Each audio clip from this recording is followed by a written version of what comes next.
ikaw sa kanunay nagahatag kaligon o kusog.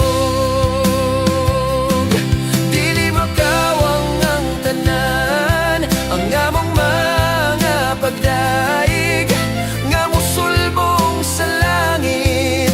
Sa trono mo ikaw mahimaya.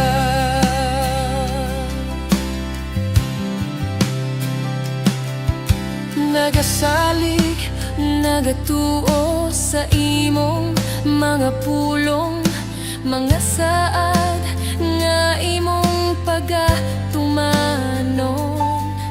Naghanyo, nagapangayo sa among gikinahanglan, mga tinguha sulod ning dughan ko.